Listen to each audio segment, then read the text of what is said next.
Okay, hello everyone. So I hope you can hear me. And my name is Janice Winkler. I am a health sciences librarian, and I'm here today with my colleague Chris Reed, who's also a health sciences librarian. And we're here to talk today a bit about Ovid, and we'll try to have lots of hands-on time so that you can get some practice using different Ovid databases today. Before we go any further, I just want to make sure that everybody's aware that we are being recorded. And so a quick overview of the session today is I'm going to give a quick overview of what is Ovid and how it works. I'm going to try to move from the more basic to advanced searches or features, in Ovid databases, and then we'll move into saving and exporting results from Ovid databases. If you have questions along the way, please feel free to pop them in the chat. Or use the questions feature. You can also raise your hand and we can unmute you, or you can unmute yourself. Okay, just be aware that when you're unmuted and you're speaking, that will be recorded in the recording. Okay, so just to go over kind of what are we looking at here with an Ovid database. So Ovid is really just the platform behind the databases that we know and love. So commonly used databases are Medline, Embase, and PsycInfo. Those are the biggest, most well-used databases on the Ovid platform here, at least at the University of Manitoba. International pharmaceutical abstracts and global health are two smaller databases that are also on the Ovid database. Ovid platform. And you'll hear me referring to the international pharmaceutical abstracts for the rest of this session as IPA, and I'm not talking about the fruity and bitter beer, I'm talking about the database. So this is sort of a screenshot of what an Ovid database looks like and what you can expect. And what I've circled here at the sort of in the middle of the screenshot is how you can tell that you're searching Medline. So if you're not sure which resource you're in, if you're opening up a few different resources throughout this session and kind of experimenting a little bit, just be aware that right above the search bar, it will tell you which resource you're searching. So that's great. Now, before we go any further, I was hoping to get a sense of which database drew you to this session. Is there a particular database that you were hoping to learn how to search? Or were you hoping rather just to kind of develop your search skills in general? So I've opened the poll so that you can take a vote. And we also have, you can choose more than one option. So if you wanted to learn a couple of different databases, that's fantastic too.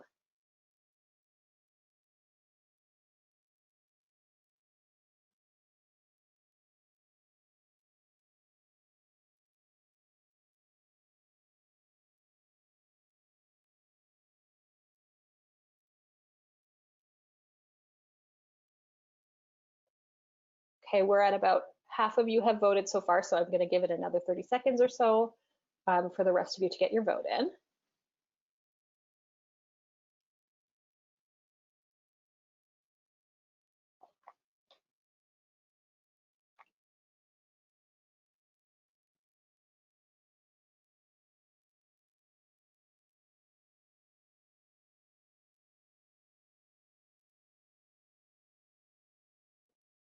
Okay, great.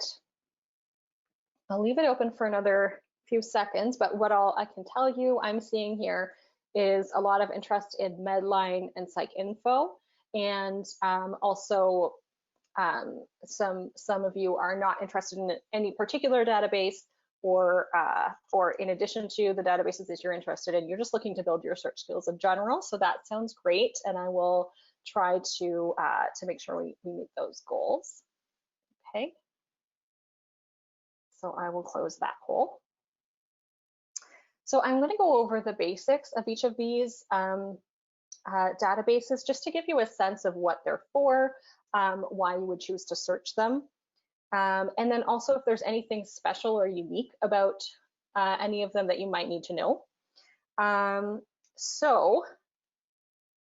Medline is really a really broad health sciences database. It does have a US or North American focus.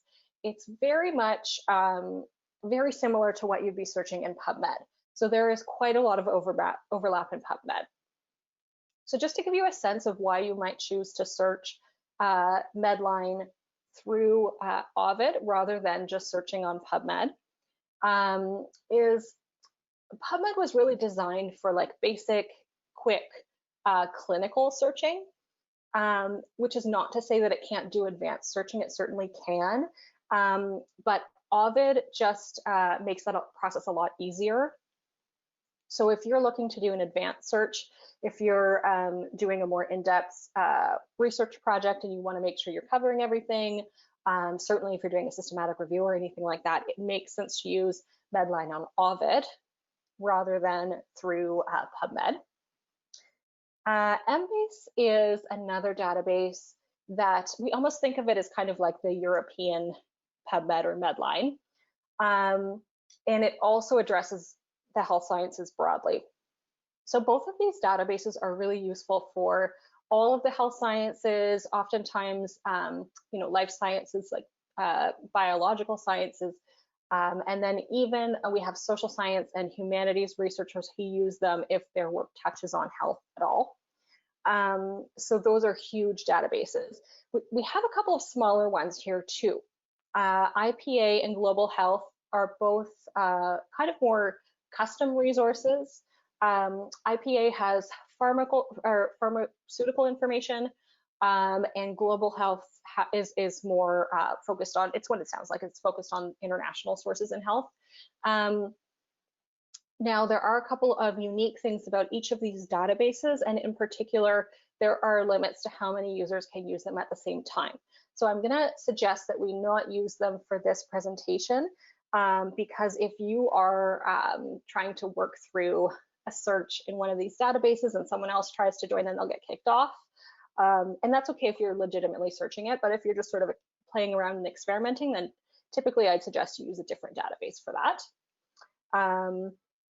Let's see, PsycInfo is another really large database, and this one covers, the focus is on psychology, but it does have some psychiatric information as well, and just general, any kind of mental health research that you're doing, it is sort of the major database for that. Okay, so I just wanted to give you a sense of kind of why does Ovid look the way it looks? I really think of it as an upside down database. And so it has kind of a learning curve that's a little steeper than many other databases, but it's such a powerful tool that it's worth getting to know. So when I say it's an upside down database, I say that because most databases will have features like the search history and that kind of thing, but most databases don't feature the search history right away. Rather, they have that sort of hidden somewhere, you have to click to get to it. And instead, they feature the search box and the search results. But Ovid has chosen to do the opposite. When you get into Ovid right away, it's showing you a search history, and as you build your search, it shows you all of the searches that you've done before. And I think what it's trying to do, it's trying to center the quality of the search rather than specifically the results or just the idea of kind of drilling in and just getting a bunch of searches in, but rather it's trying to encourage you to focus on the quality of search, or that's the impression that I have. I will say, I've said that I'm going to try to move from the more basic search features to the more advanced in Ovid, but I don't really feel like Ovid makes a real distinction between a basic and advanced search. So again, a lot of the features that are right here on the homepage are even highlighted and centered on the homepage of an Ovid database. In another database, I mean, other databases do have these features, but you have to click something like you have to click a link to the advanced search function, or you have to click a link to the search history or something. They don't feature them in the same way that Ovid does. So Ovid assumes that you're doing a more advanced search. it really exposes those features that other databases keep hidden. So again, there is a learning curve to getting to know how the database works, but once you've learned it, you have a really powerful search tool kind of at hand, and you have the tools to search other databases in a more sophisticated way as well. So I'm going to demonstrate just building a very simple search. And I will take us out of the slides and into the Ovid database. Sorry. And I will be searching in our examples today through the Medline database because it is kind of the biggest and most commonly used. But we can also talk about other databases like PubMed as well. So here I am on the library's homepage, and how I'll access the database is by clicking Databases A to Z. So I've clicked that underneath the search bar, and that's taken me over here to the databases from A to Z list. So because I've chosen to look for Medline, I'm going to put Medline in the search here. And I'll click on it, and it should ask me to sign in.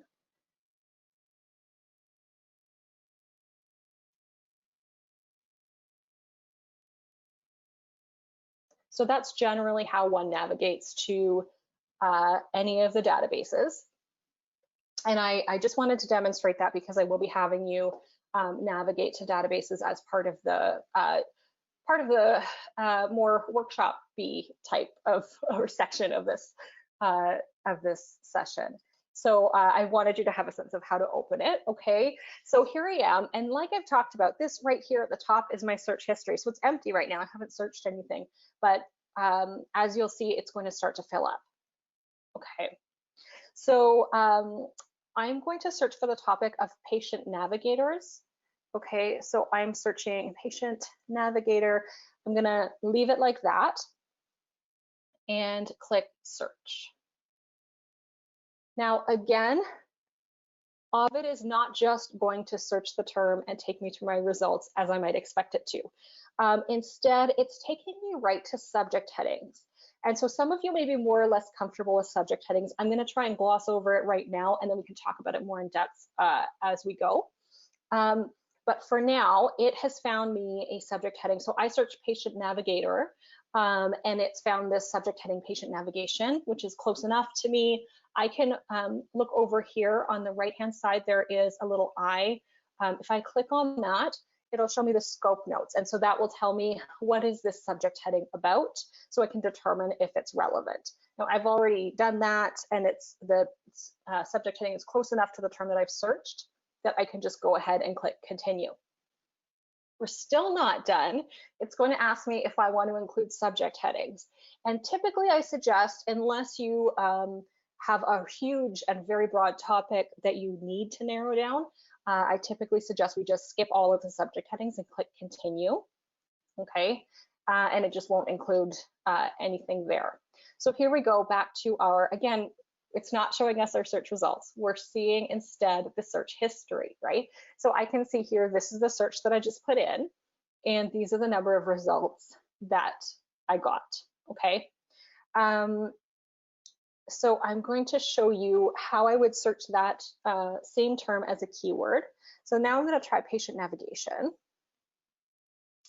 And the last time I left this box checked. By default, this box here is selected that says map term to subject heading. So that's right underneath the search box. And what that does is takes us through that whole little journey that we just went through, where it's showing us a subject heading. Again, I can touch on that in a second about what that means. But I can also just deselect that. So I can say, look, I already found the subject heading. I don't need to search that again. Okay, so I've just deselected it, and I'm going to click search again, and now it will search as a keyword. Okay, so again, here I am looking at my search history, and it shows me what it's done. It's done a search. It shows me how many results I have. I have 1,200, so that's great. And it also put in all of this content that I don't know what does it mean, right? I might wonder. Okay, so what it's done is it's trying to explain to me what it's doing behind the scenes. So again, other databases are also doing these kinds of things behind the scenes, but they don't tell you what they're doing because it's just overwhelming and it can be confusing. Ovid is just like, just letting you know, here's how I've interpreted your search, just in case you were wondering. So this is actually really useful if you spend some time with it. So what I'll show you here is I typed in the term patient navigation. I didn't type this .mp thing. So that is some code in that Ovid put in behind the scenes, okay? And then if I'm wondering what .mp means, it has added this little definition for me. So that MP means, it actually stands for multi-purpose. So what that means is when I typed in patient navigation, it looked for the terms patient navigation in the title, in the abstract, in subject headings, in, let's see, protocol supplementary concept word. So it's used a really large number of fields. So these are all fields that, that Ovid databases have. And each Ovid database will have a slightly different list of fields, but essentially what it's telling you is where it looked. And so that's really nice. So for example, if I was looking for one of these says name of substance word. So if I was doing a drug search, I would know that the section of an article metadata, so that's the description of an article, which contains things like title, abstract, all that stuff. And it also has something called a substance word, and that would be where if the article discusses a substance, then it should be listed there. And so this is a way for Ovid to tell me that, don't worry, I've searched there for you. So this is relevant because I can also kind of go another way. I can say, all right, Ovid, that's great, but I don't want you to search everywhere. This is getting frustrating. So sometimes I've got way too many things in my search results and they're coming up for weird reasons. So for example, maybe I've searched the term gout because I'm interested in gout, but because it searches all of these different fields, I keep getting results for things that were authored by Dr. Gout. That's not what I was looking for. And so then I can tell Ovid where to look. And I'll show you how to do that later because it's sort of a more advanced skill. But rather, I just wanted to highlight for you, why is it doing this? Why is it showing me this? It's to let you know where it's searching because I haven't specified. I haven't told it where to search. And so it says, okay, fine. You didn't tell me where to search. I just searched kind of everywhere. Okay. So now I'm going to go back to this subject heading idea. So some of you might be familiar with something called a subject heading or MESH, medical subject headings. So those are commonly used headings. Sometimes they're called CINAHL headings if you're in the CINAHL database, right? So different databases have different names. So just to provide you with a refresher or maybe just a quick introduction if you're encountering them for the first time. So when we search a subject heading, rather than searching everywhere in every field, we're only searching this one field that contains subject headings. And subject headings are sort of kind of approved vocabulary that is standardized and that has been applied by a person to each article. So when a new article or a new journal issue comes in to Medline or to PsycInfo or to any database, the organization that runs the database employs indexers. And indexers are people who their job is to read the article and say, okay, of the official kind of vocabulary that we have here, I'm going to look through this thesaurus and I'm going to apply those terms to this article. And so the nice thing about that is that it means that, so for example, in this case, I initially searched patient navigator, like the role rather than the concept of patient navigation in general.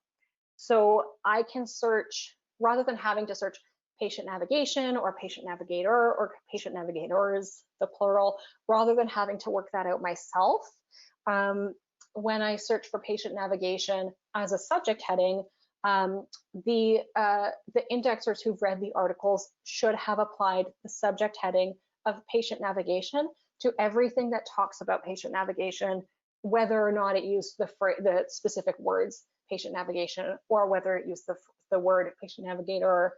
Sometimes you see other terms. I've seen nurse navigator for when it's a nurse who performs that role, that kind of thing. So that's where we see subject headings really shine, because it's sort of more efficient. I can search a number of things at the same time by searching for the subject heading. I won't go too much further into subject headings. There's pros and cons to them. So if you have further questions, I'd be happy to chat more about that as we go. The next thing I wanted to show you, so I've showed you the search history and talked a lot about what the search looks like and why, but I haven't actually gotten into the search results. So where are those? It seems like they're not here on the page, but actually they are. They're just down at the bottom. You have to scroll down a bit. So this is what the search results look like in an Ovid database. So for example, if I'm interested in an article just based on the title, there is a little abstract button I can click, and then the abstract will drop down, and then I can close it again. So that's really nice to save space. Just like with any other database, there is a yellow check library access button so that you can get the full text of an article if you are interested. So I'll just scroll through to give you a sense of what this looks like. And you'll note also that the words that I put in my search that caused this article to come up have been highlighted. So that's another nice thing. Many databases have that, but Ovid has that as well. And I also wanted to show you these search filters on the left. So some commonly used search filters are year. So for example, I only want to see articles for the past 5 years or the past 10 years. I can click past 5 years, and that will reduce my results to only showing me the ones that were published in the last 5 years. And then another thing I could do is I can click this little arrow here beside specific year range. Sorry, it is loading very slowly, but it will allow me, so I could say I only, if I want something from the past 10 years, but that's not one of these options here. These are just sort of a quick filter, but here I can actually just type in 2010 to 2020. Okay, and then I would click apply. So that's how you can use that search filter. And again, it's taking me right back again to my search results. So I will scroll down a bit more. So we've talked about year. The other thing that I do like to use in this database, now this one will be only for Medline. I have not seen this in other databases, but what's nice about it is that I can filter it by research type. So I can click randomized control trial, for example. So that's something to spend some time with. There are some other filters here that can be really useful. I like that it shows me common authors. So you know, if I'm looking at, if I've searched a very specific area because I'm writing my thesis and I want to know who are the main authors in this area, that's kind of nice. I can narrow down a really specific topic, really specific search that's right kind of where I want to be, right in that area, and then scroll through and look at the authors in that area. So those will be people who've published in that area, and how that works is they just look through all of the search results and pull all of the authors out here and list them. Okay, so lots of great tools here. I'll take us back to the slides. Yes, and I think what I'd had next here was an activity. So I'm going to ask that everybody take a minute to access the chosen database. So we talked about how to do that earlier on, and try a topic, a search for a topic using only keywords. So in that case, you might want to deselect that little check mark. so that you're just searching as keywords, you're not searching for the subject heading. And so try that, and then try to find an appropriate subject heading for your topic. Sorry, I haven't showed you yet how to combine your keyword search and subject heading search, so forget that, I'll show you afterwards. So if you're currently working on a research project, this is a great chance to kind of test that out and see what your topic looks like when you're searching it in this database. If you don't have a topic in mind, feel free to search any of these suggestions. I've got some suggestions here that just seem interesting to me, or go ahead and explore based on what you're interested in. You don't need to use Medline. You can use PsycInfo if that's the one you're interested in, Embase, whichever database you like. I would just suggest that we not use the smaller databases because they are a little quirkier. They won't demonstrate things quite as well, and then also we might accidentally kick other people off the database. Okay, so I'm going to check here. I think now is a great time, if you have any questions, to go ahead and submit those in the chat. And you're also welcome, of course, to unmute yourselves and ask any questions that you have. I know I went over quite a bit in terms of how to access the database, how to do the keyword search. So if you'd like me to demonstrate something again, I'm happy to do that.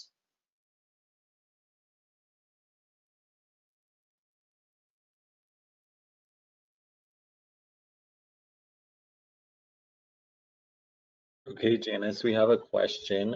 So with the keyword only search, you do not select the MAO term to subject heading box, MAO? Map. Sorry. I'm sure that was a typo. It's meant to say map. Yes. So by default, that box is selected. So you have to actively deselect it if you don't want to use it. So in the search, you just click the little box that says map term to subject heading, and it won't map. It will just go ahead and do a basic keyword search.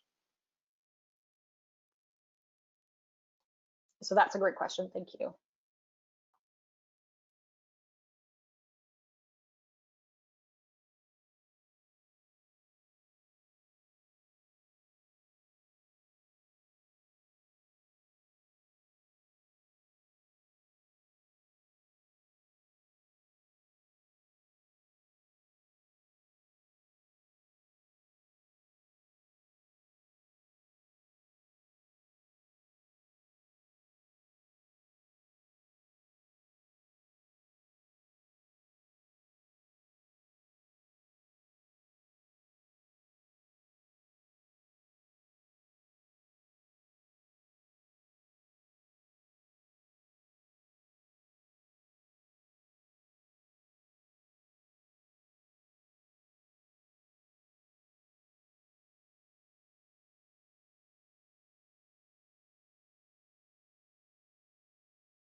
Question is, how do you try to find the appropriate subject heading?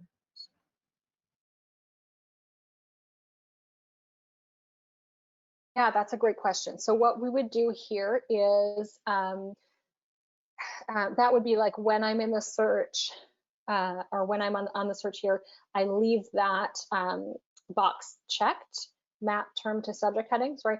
And once that box is checked, the database will sort of guide me towards what it thinks is an appropriate subject heading.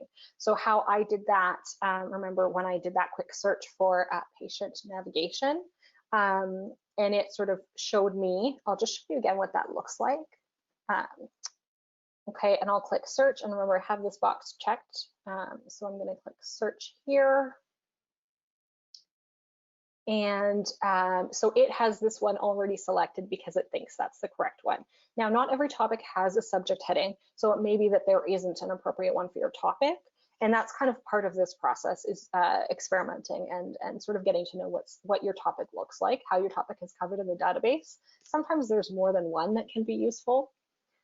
So what I do from here is I would click continue, and then it will ask me which subheadings I want, and I'll click continue again, and then it will take me back to my search results. I won't do that, but that's what that would look like. Okay, next question. Can I combine search histories to display all at the same time?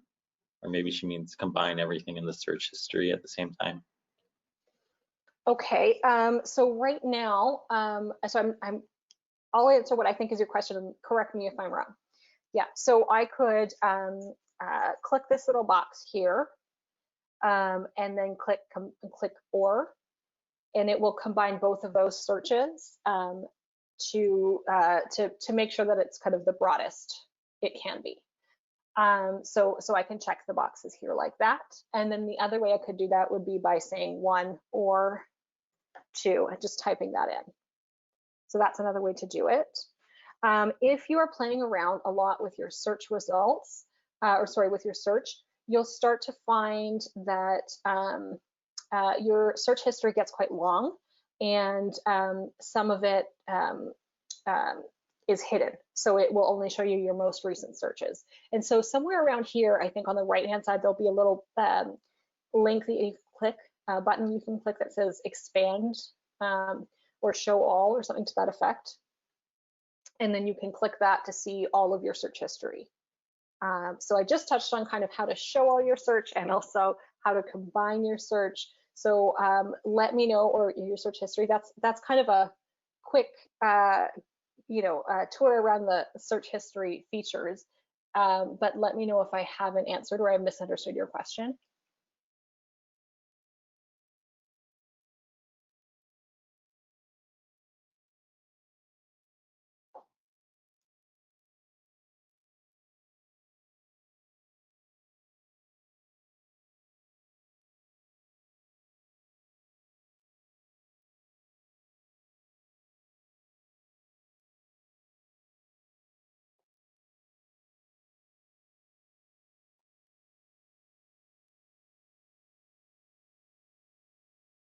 Okay, and I'm seeing another question here that says, what is the best way to search if you're combining multiple search terms? And that is such a good question. So I am going to show you how that works kind of after this demonstration, after this activity. And so you'll get a sense of how that works. So I did just demonstrate how to combine synonyms, right? So those are like different ways of getting at the same thing. In this case, it was the exact same search term, and I combined it, and I searched it as a subject heading, and I searched it as a keyword, and then I combined them. And so then afterwards, I'll show you how to combine separate concepts to really build out a search. So that's a great question. Yeah, and then there is a great question here about subject headings and mesh. There's all different terms, right? And the question is, are subject headings and mesh kind of the same thing? And so yes and no. So different databases have subject headings, and they're called different things. In PubMed and in Medline on Ovid, they're called MESH, which stands for medical subject headings. In Embase, they're called, I want to say Embase headings, or the Embase tree, M-tree, sorry, that's what it's called, M-tree. E-M-T-R-E-E. So again, yeah, they're called different things in different databases, but yeah, great question. I can see Chris has got that too. But I just thought that it would be good to say it loud. We can get that on the recording, so I'm not confusing anybody too much if they're watching this later. I just thought I'd take a stab at some of them for time, wasn't sure, but for sure, yeah. And I'm seeing somebody here is pointing out that the search history is really useful. I completely agree. I'll show you one more thing I really like about the search history really quickly. And that is, so I don't know if this has ever happened to anybody. I suspect it has, and it certainly happened to me a number of times where I have been searching and I try different terms and I keep going, and at some point I feel like I'm down a rabbit hole and I'm not quite sure where I came from or how I got here, and I just want to go back to my main search, right? When that happens, I can click I can go into my search history and click on display results. So if, say, this was my first or best search, right? I can click display results and it will take me back to that particular search. And again, that's just kind of a way out of that rabbit hole. So that's a nice trick. Just for timing, I'm going to keep going, get back to the slides, and feel free to keep the questions coming. We have Chris here who can answer questions as well, and I will try to answer as much as possible. Okay, so you worked on that. That's fantastic.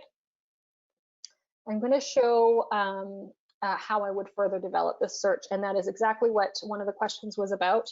How can I search for more than one concept? So in this case, for my next topic, my next concept, I'm going to search for substance abuse. So I'm going to leave the box checked so that I can map to subject heading.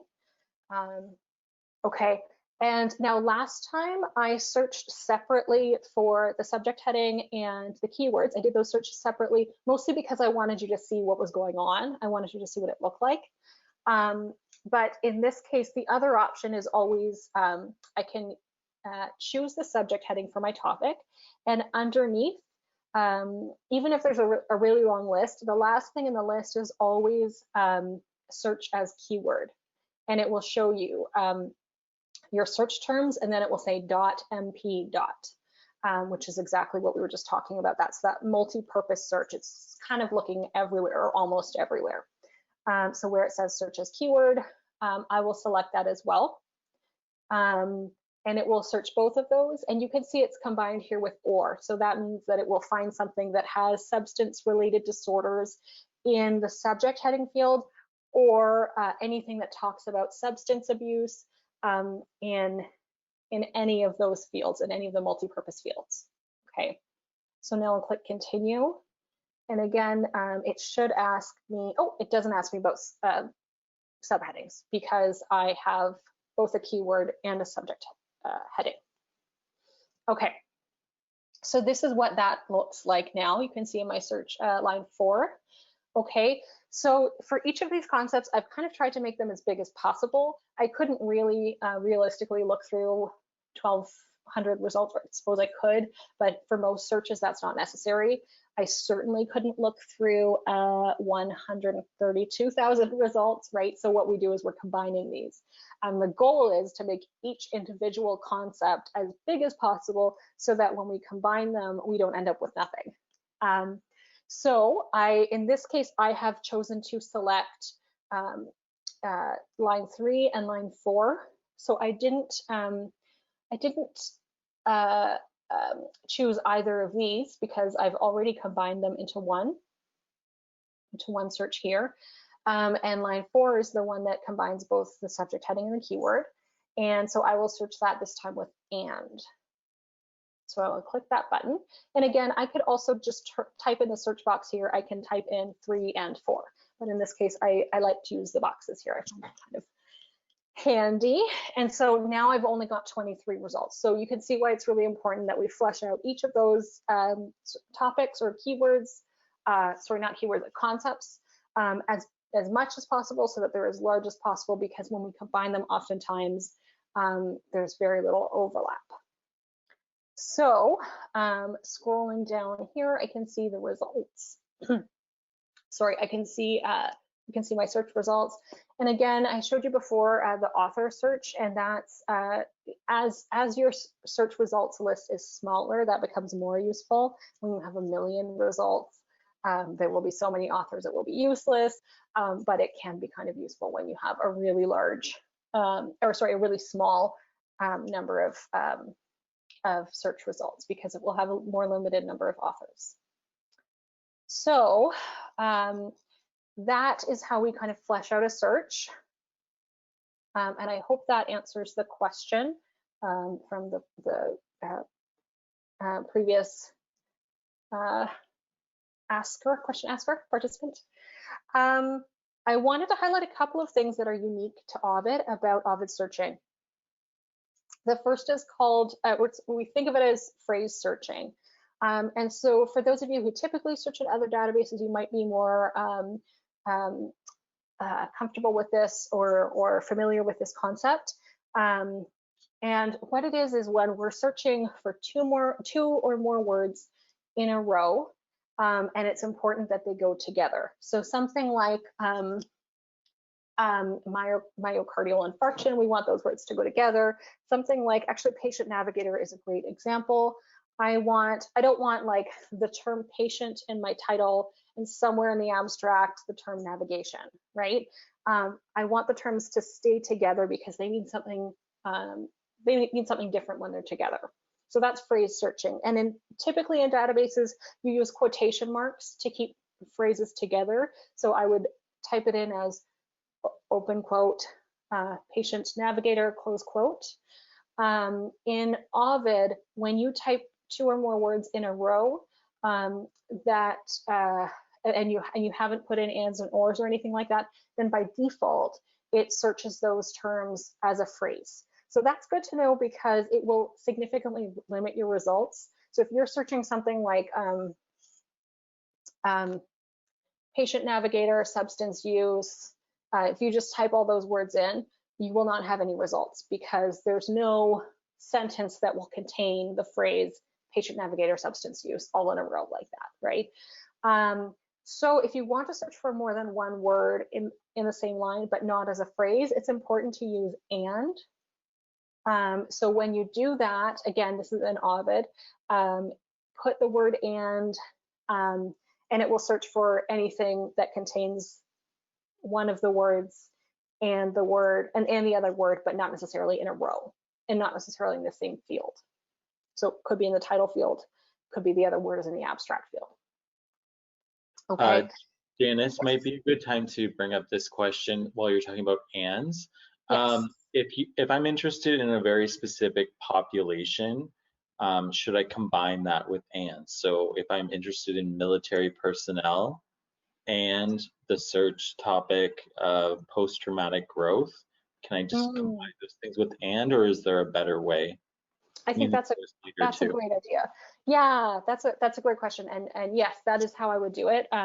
Anytime you are searching for a particular population, typically we do put the population in the search terms. And so I would just keep in mind that I think you had used the phrase military personnel, and just be aware that if there's anything that talks about like, I'm trying to think, military, and then uses the phrase other than personnel, military officers, military employees, I don't know. But the point is just keeping in mind that anything that doesn't contain the specific phrase military personnel won't show up in your search results. And so I would suggest just making sure, that's not to say that, like, I would play around with it a little bit. That's not to say that military personnel wouldn't work, but rather just check to see if it works and what else comes up in the search as well. And the other thing is when I combined the previous concepts, I did it in a fairly basic way where there were no synonyms, right? I had, for each of them, I had like one keyword and one subject heading.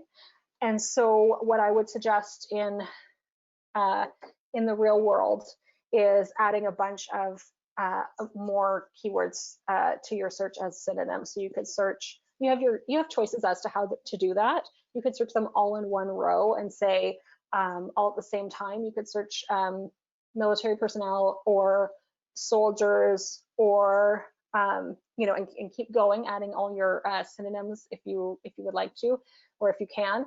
Or you can search them kind of one line at a time and then combine them. Oh, great. And then combine them using the search history the same way that we just did, where I checked the box. So you would check the boxes and then click or. So then you would have a more fleshed out concept for each, and then you combine them with and. So the way I'm talking about this, this is what I'm actually referring to here is Boolean operators. So that's the ands, the ors, the nots. And again, some of you may be more or less familiar with this. Typically, like just as a quick overview, you do use or to combine similar terms or synonyms. and you use and to combine separate concepts. So what I did in my search history was I combined each concept with or, and then I took the lines that I had combined with or and I anded them together. So this is a matter of practice. It can be a bit difficult to explain, but try it out. The only thing I wanted to highlight about that in this database is just that in other databases, oftentimes you have to type and, or, and not in all capitals or in uppercase. But in Ovid databases, you don't have to. You can use lowercase or uppercase, whichever you like. So that's just something I wanted to highlight as something unique to Ovid. And then again, in the more into even more advanced searching here, these are called field codes. And so in the searches before, what we did was we looked. I'll just show you my search history. I think that'll be easier for everybody. Okay, so we saw this this thing happen where at the end of my search, it added .mp for my keyword search, and we talked about what that means, right? And I said that we could tell it which fields to search, so it doesn't have to search all of these. If I don't want, if something is coming up that's not right, that I would like to get rid of, I can search. I could tell it to only search in the title and the abstract and that kind of thing. How I would do that is by typing in the field code. And so, gosh, I hope that's the correct one, TW. I think that one would be the title and abstract. So, and I just know that from memory, but what I have in the slides here is a list of links to all the different lists of field codes. So they do vary the database, but I think TW is pretty standard in Ovid databases. So what I'm doing here is I'm typing in the same search and I'm saying this time only look for patient navigation in the title and in the abstract.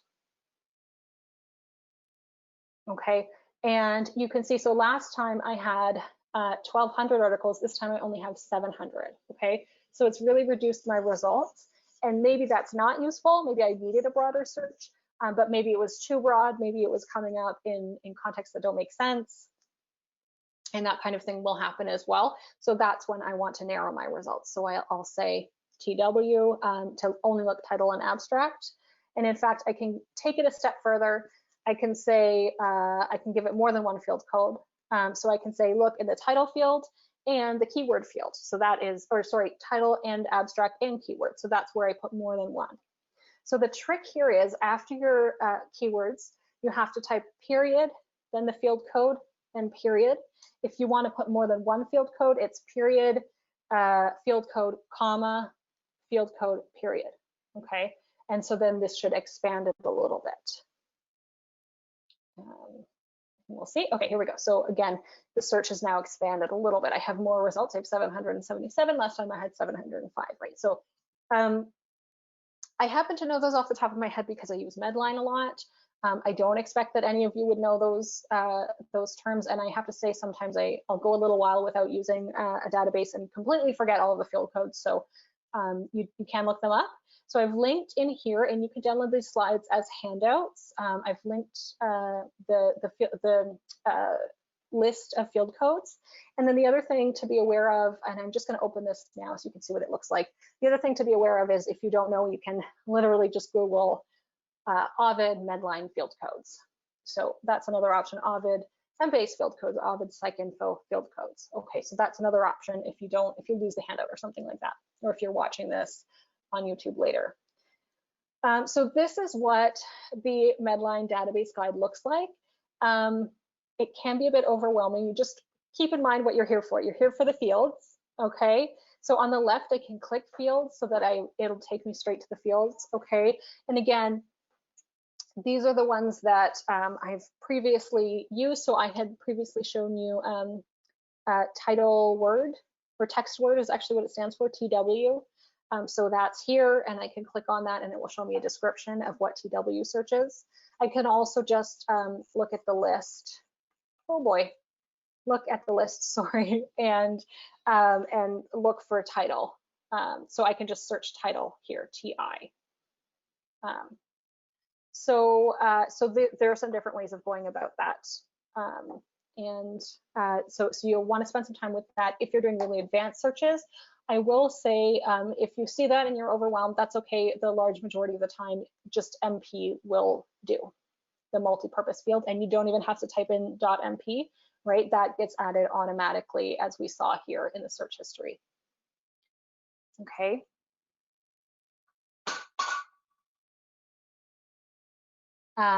Okay, what else did I want to touch on? I think that mostly, we're getting towards the end of the session, and that mostly covers what I wanted to talk about. Let's see, I'm going to show you really quickly how to save and export a search, and then we'll have time for some wrap-up questions and some more searching just until we finish. Okay. So here we go. So in order to save a search or export your results, there's a few different ways to do it, just like in any database. You can create an account on Ovid itself. So it's not like a Medline account, it's an Ovid account. It's not a PsycInfo account, it's Ovid. So you create the account in Ovid, and actually you can use that same account throughout all of the Ovid databases if you happen to be using more than one. If not, you can still just use it for that one database. And then that way you're able to save your search history. I will show you quickly what that looks like. I need to sign in here, my account. And I hope, let's see, there we go. I hope the computer has saved that for me effectively. Let's find out. Okay, so this is what it looks like when I'm signed in. I can still see my search. I'll click over here to go back to my search. And now I can say, oh my gosh, I love this search. I did a great job. I did a lot of work on it. Or it's not finished, but I need to keep going. I need to go for the day and come back later. And I don't want to redo all of this work. So I'll click the top box to check all of these off and click save. And it will ask me to name my search. I like to name it and then add the date. You can see here, oh my goodness, all of these dates, all of these searches have dates on them, so that if you're redoing the search a couple of times, that's useful to have. Always save it as permanent, or else it'll delete automatically within 24 hours, which is no good. And then this is what it looks like to have a number of searches in here. Gosh, I need to clear that out, don't I? Okay, so that's one way to save results. Another way is if I'm looking at a particular, so that's the search history itself, and I could rerun that if I'd saved it. If I just want to save a particular set of results, so say I want to save, let's see, I'll combine some, okay, this is the one here where I combine my different searches. Line 5, I combined all my concepts. So say I want to save these 23 results, I can click them and click export. Now, if I'm using a citation manager, this is the best way to do it. So this would include if you're someone who uses EndNote, Mendeley, Zotero, something like that. So I could click export, and it will create a file that will download to my downloads folder, and then I just upload that file to my citation manager. It sounds more difficult than it is. It's quite straightforward. And then the other way is, obviously, if you're just doing a quick search, you can go through, whoops. As always, let me just refresh this. And just access the full text and save the full text of the article, in which case you don't need to do anything specifically on this database, right? So we saw that earlier with subject headings, sorry, not subject headings, with the little yellow box that says check library access. I'm not sure what's going on here. It's not here anymore, but we saw it earlier, I think, right?